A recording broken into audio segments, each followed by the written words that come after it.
ang dugong bumubuhay sa bawat sibilisasyon. Sa tabi nito ay pinapanganak ang mga tanyag na lungsod sa mundo. Kabilang na ang Maynila. Pero may isang ilog na tila hiniwa sa gitna ang mundo. Ang Bosporus sa Turkey. Ang isang pangpang nito ay nasa Europa. Ang kabila naman ay nasa Asya. Sa isang makulay na paglalakbay, matutuklasan ko ang katangi-tanging papel ng Turkey sa kasaysayan ng mundo.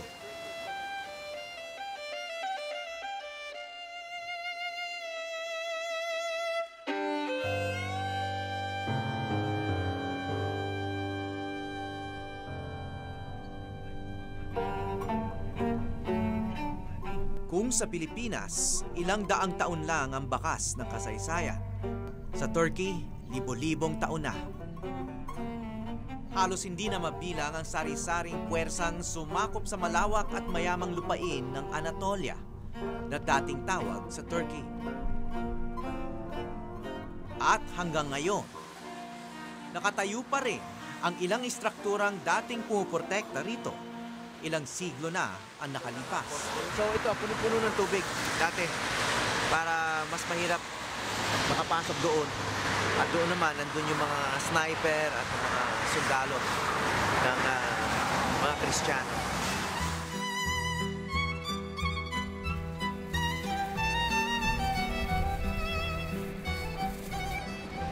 Tinapay lang na may toasted sesame seed.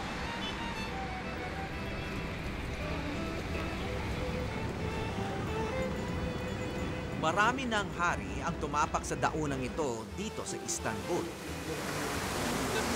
May tuturing kasi itong sentrong lokasyon mula pa noong unang panahon hanggang ngayon.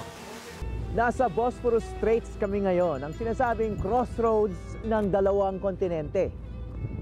Sa kaliwang bahagi ko, ang Asya. At sa kanan naman, ang Europa. Ang Istanbul ang naging susi sa dalawang malalaking karagatan, ang Black Sea at ang Aegean. Kaya halos pag-agawan ito ng mga Griego at Romano mula sa kanluran at ng mga imperyong Asyano mula sa silangan. Kung totoo nga na geography is destiny, ang kinalalagyan ng Turkey sa mapa ng mundo ang ugat ng maraming giyera at madugo nitong kasaysayan ng pananakop. Ngunit ito rin ang dahilan kung bakit napakayaman ng kasaysayan at kultura ng bansa. Sa maikling ilog Bosporus pa lang, makikita mo na ang impluensya mula sa iba't ibang bahagi ng mundo. Tulad na lang ng Dolmabahce Palace, ang pinakamalaking palasyo sa Turkey, na itinayo ng mga Ottoman, ngunit may disenyong Europeo. At ang Ortaköy Mosque, isa sa mga pinakasikat na mosque ng bansa.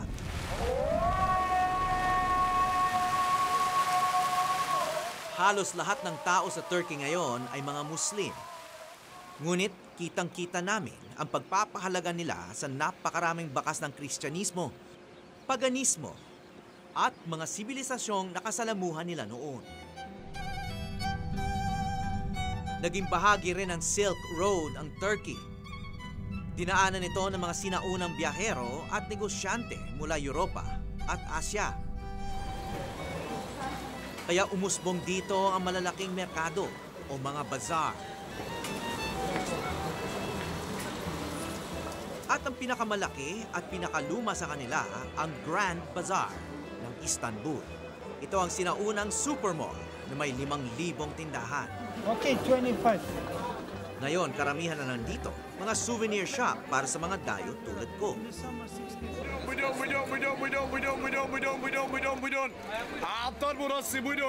Dito rin sa Istanbul matatagpuan ang Spice Market na pamilihan naman ng mga lokal. Welcome to Istanbul! Pero may isa pang produkto ang Turkey na masasabing kilala sa buong mundo.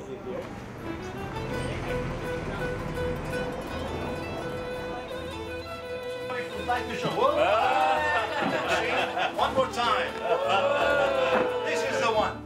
Di matatawaran ang kalidad ng Turkish carpets. Very easy to maintain us with your vacuum cleaner. This one is called mercerized cotton. Kinikilala ito bilang isa sa pinakaimportante nilang sining. Umaabot ang hanggang 4 na taon bago makabuo ng isang carpet. Kaya halos $3,000 ang pinakamurang carpet dito.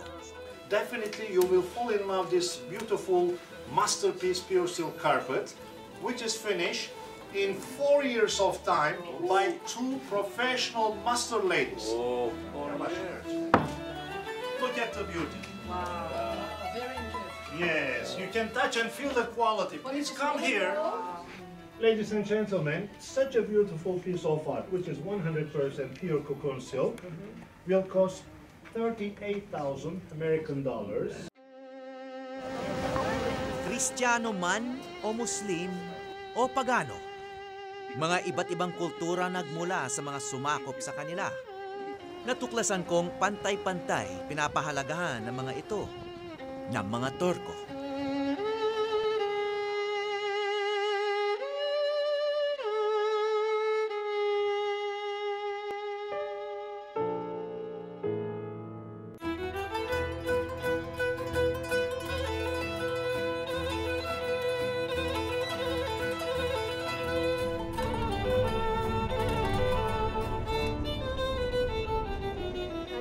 Para tuklasin ang mahabang kasaysayan ng Turkey, binaybay namin ang mga lungsod katabi ng Aegean Sea. Kung ang mga kalaban at mananakop galing Asya ay nakasakay sa kabayo at nagmarcha, ang mga galing Europa ay tumawid ng karagatan. At ngayon, naghahanda kaming sumakay sa barko na yan, yung kanilang pinaka-roro, para makatawid kami ng dagat, papunta naman doon. Ang Troy ng Helen of Troy. Si Helen daw ang pinakamagandang babae sa balat ng lupa. At siya rin ang asawa ng hari ng Greece. Ngunit umibig sa kanya si Paris, ang prinsipe ng Troy. At isinama siya ni Paris kung saan kami tutungo ngayon.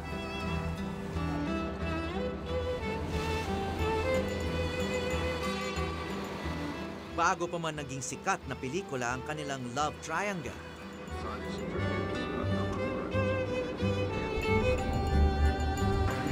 Isulat na ang kwento ng Troy sa epikong The Iliad ni Homer. Hindi lang pala iisa ang Troy, kundi 9 na bersyon ng lungsod ang nahukay rito. Sa haba ng panahon at dahil sa mga lindol, nagpatong-patong na ang mga komunidad dito.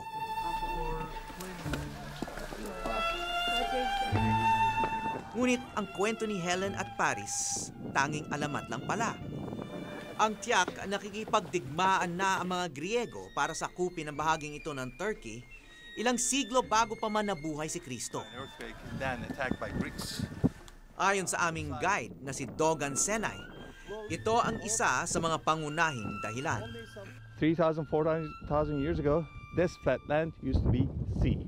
So the merchants from the Black Sea countries, instead of going all the way down to the Mediterranean Sea, they exchanged goods here with the Mediterranean merchants here in Troy. So Troy took advantage of that.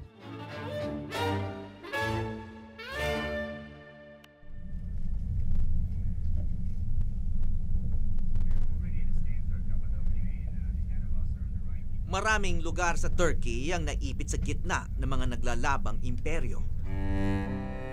Isa na rito ang Cappadocia, na naging taguan ng mga pinakaunang Kristiyano. Ayon sa isa pa naming guide na si Tanner, nabuo ang mga ito sa mga pagsabog ng bulkan. Mga fairy chimney kung tawagin itong mga kakaibang bato.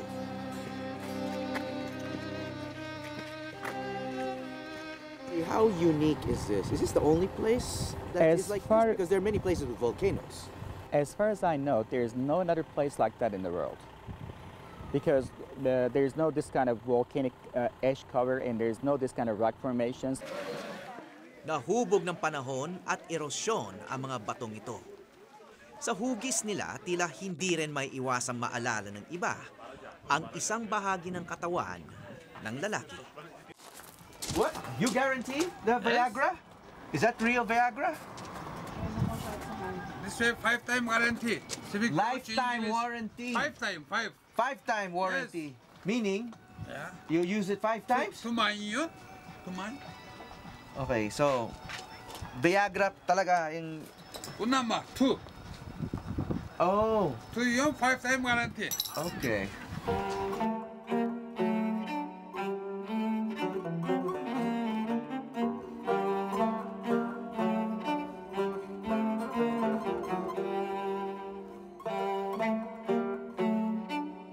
Dito sa mga batong nililok ng panahon, inukit ng mga unang komunidad ang kanilang mga bahay mula sa malalambot na bato.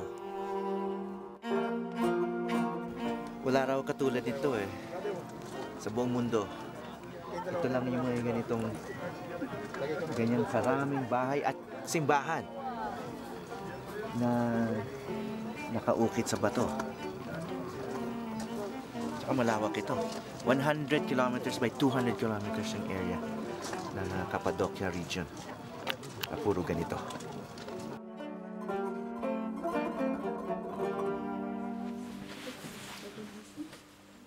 Meron pang nakatira rito hanggang ngayon. Thank you.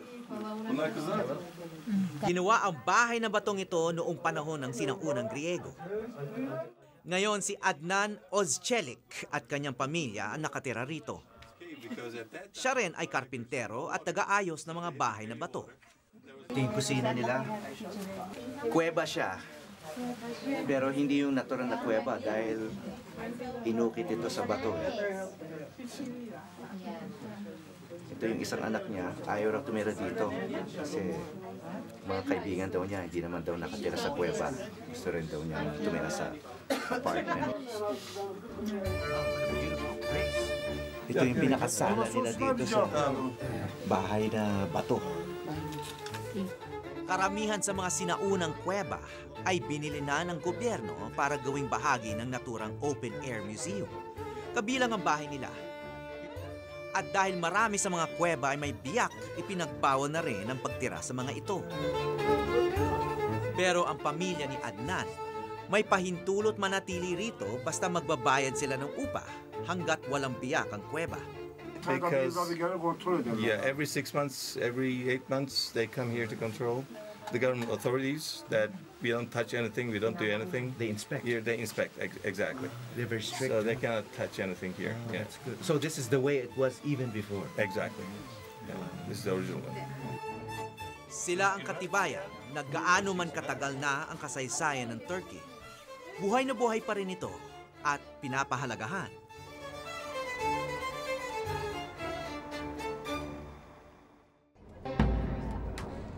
Tutungo naman ako sa isa pang napakalumang lugar kung saan sa halip na magtago, nagkita-kita mga tao sa isa sa pinakamalaking teatro sa mundo.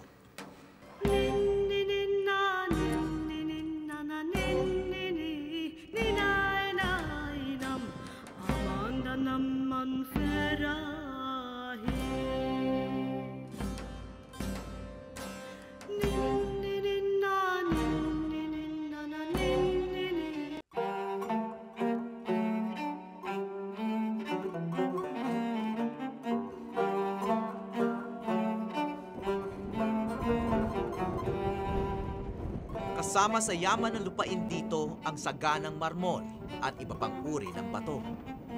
Kaya tumagal hanggang ngayon ang mga istruktura, di tulad ng mga gawa sa kahoy at kawayan ng ating mga ninuno. Ang sunod kong pupuntahan ay ang isa sa pinakatanyag na lungsod ng mga Griego at Romano at isang matibay na larawan ng pamumuhay ng sinaunang panahon. Mula Çanakkale, binaybay muli namin ang Aegean Sea mula Assos patungo ng Pergamon.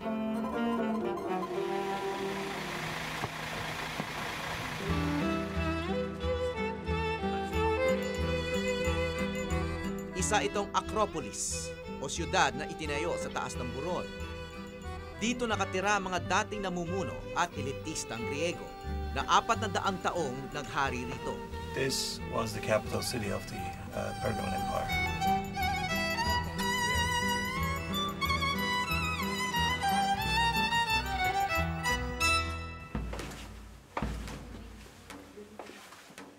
Kasama ito sa teritoryo ng Griegong si Alexander the Great.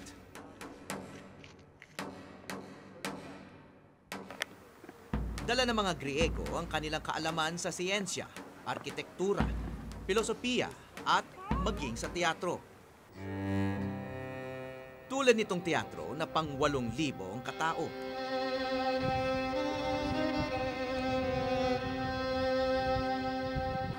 Isa raw ito sa pinakamatarik na amphitheater, no? Kung naalala ko yung rice terraces sa Batad na tinatawag nila parang amphitheater style.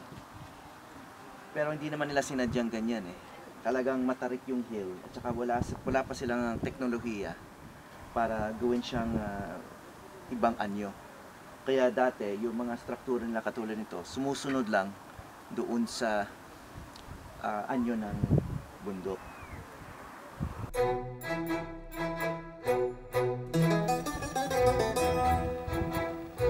Napakataas na ng antas ng kanilang buhay dito. Maliban sa teatro, meron pang malaking aklatan. Bago nabuhay si Kristo, nandito yung pangalawa sa pinakamalaking library sa buong mundo. At dito rin inimbento yung anyo ng libro na alam natin. Ang libro na may pahina.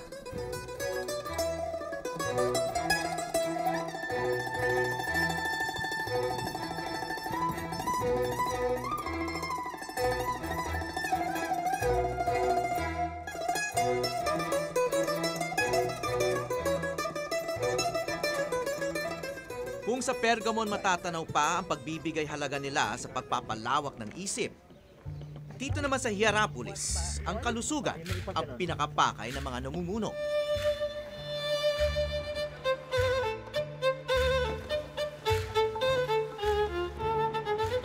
Sa unang tingin, mukha itong gawa sa yelo, pero hindi pala. So then these white rugs are created by the hot spring waters of Pamukkale, because hot spring waters come from underground, carrying calcium particles. As those hot waters run over the rocks, they deposit the white calcium on the rocks. Therefore, the rocks are colored in white.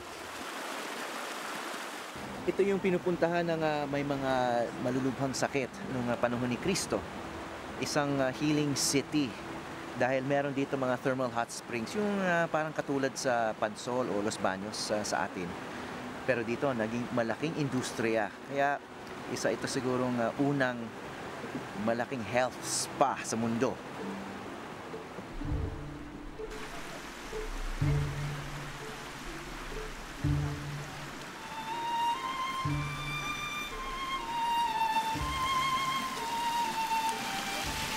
Hindi naman pala ganun kainit. Parang katamtaman lang. Katamtaman lang yung init. Parang tinimpla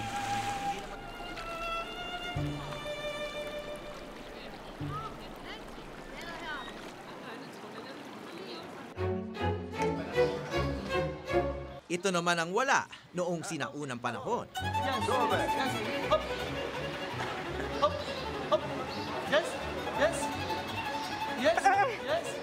Okay, ginagawa kong unggoy dito.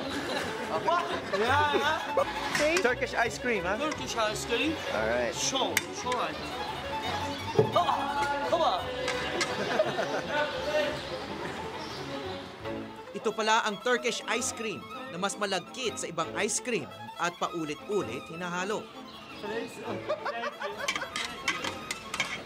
Parang yung unang texture niya parang clay. Tapos biglang matutunaw. So matigas siya, kaya tingnan mo. Hindi siya nahuhulog dahil mas matigas siya. China Turkish. Filipino. China Turkish. Filipino. Oh, Filipino. Yeah. Ice cream, Turkish ice cream, Filipino. What? Turkish. No Turkish ice cream. We just have Filipino. We call it dirty ice cream.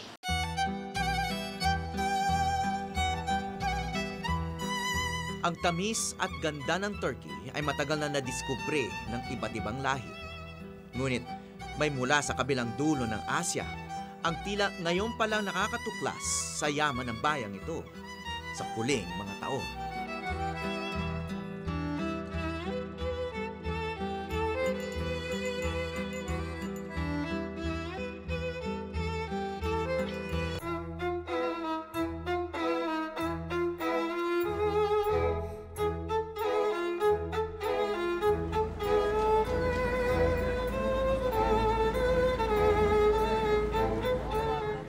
Sa dami ng mga digma ang pinagdaanan ng Turkey sa libu-libong taon, ang huling nagwagi ay ang mga Turko na galing Asya. Mula nang itatag ang kanilang bansa noong taong 1923, ang Turkey ay naging demokratiko at sekular na bansa. Malaya magsamba ang mga tao kahit anong relihiyon. At ang pamahalaan ay hindi nagpapadikta sa mga lider ng simbahan. Isang dahilan kung bakit nananatiling mapayapa ang bansa.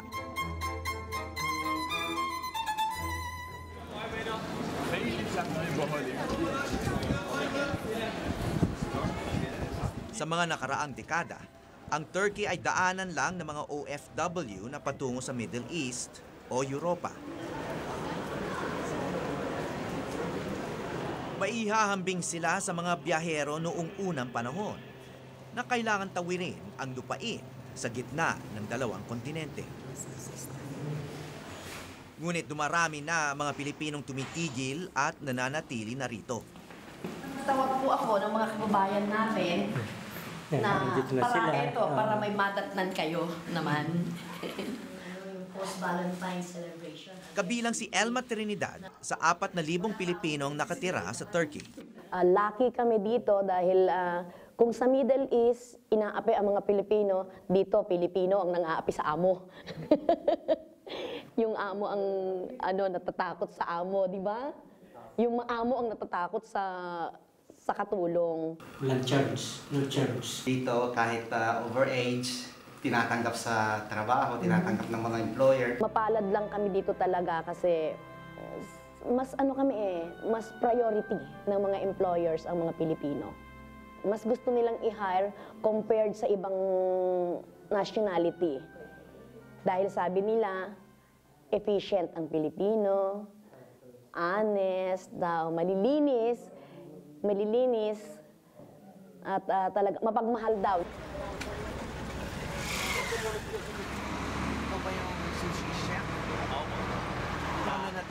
Kasama ni Elma, nakilala ko ang iba pang mga Pilipinong umuukit na ng sariling buhay sa Turkey.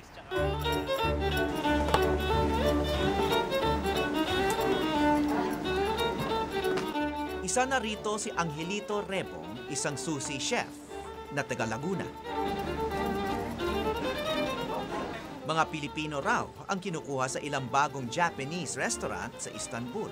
Yung unagi. So sa lahat ng mga pwede magtrabaho ang OFW, bakit dito yung mga magulang mo sa Turkey o konti lang ang Pilipino rito? Hindi dapat Turkey. Sa Israel talaga dapat. Naloko, dito bumagsak. Year 2000, nagdagsaan dito ang Pilipino na papunta sa dapat ng Paris, Italy. Spain, Yan, Italy ang pinakamaraming Italy. Dito sila inaano ng mga agent kasi ang sabi, dito raw madaling kumuha ng visa puntang Europe. Which is hindi naman nangyari. Pareho kayo nagpunta. Dahil umaasenso ang Turkey, mapalad na raw ang mga napadpad dito.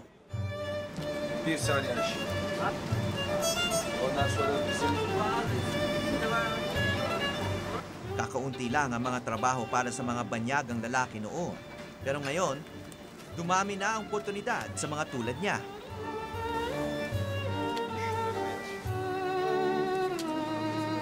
Wow! Wow! Yung tinatawag na coronadal roll.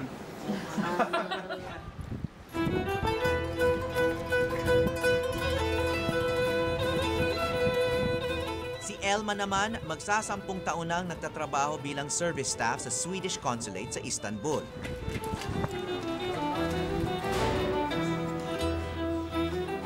Swedish Consulate.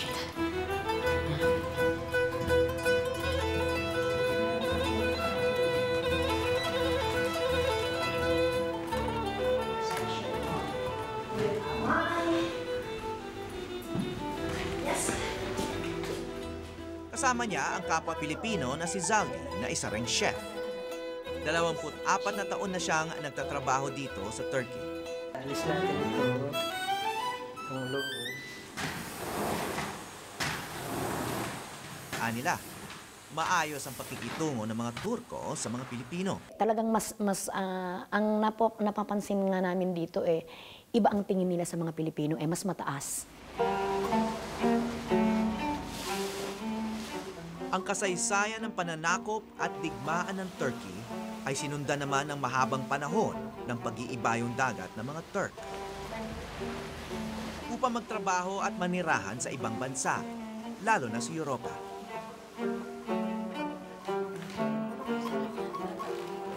Kumbaga, pinagdaanan din ng marami sa kanila ang nararanasan ngayon ng mga Pilipino.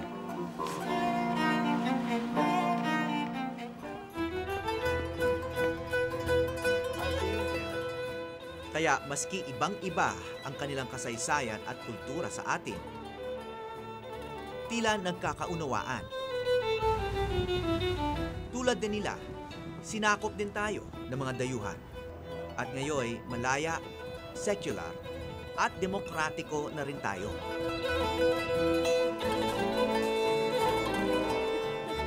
Baka balang araw, maging kasing mapayapa rin ang ating bayan.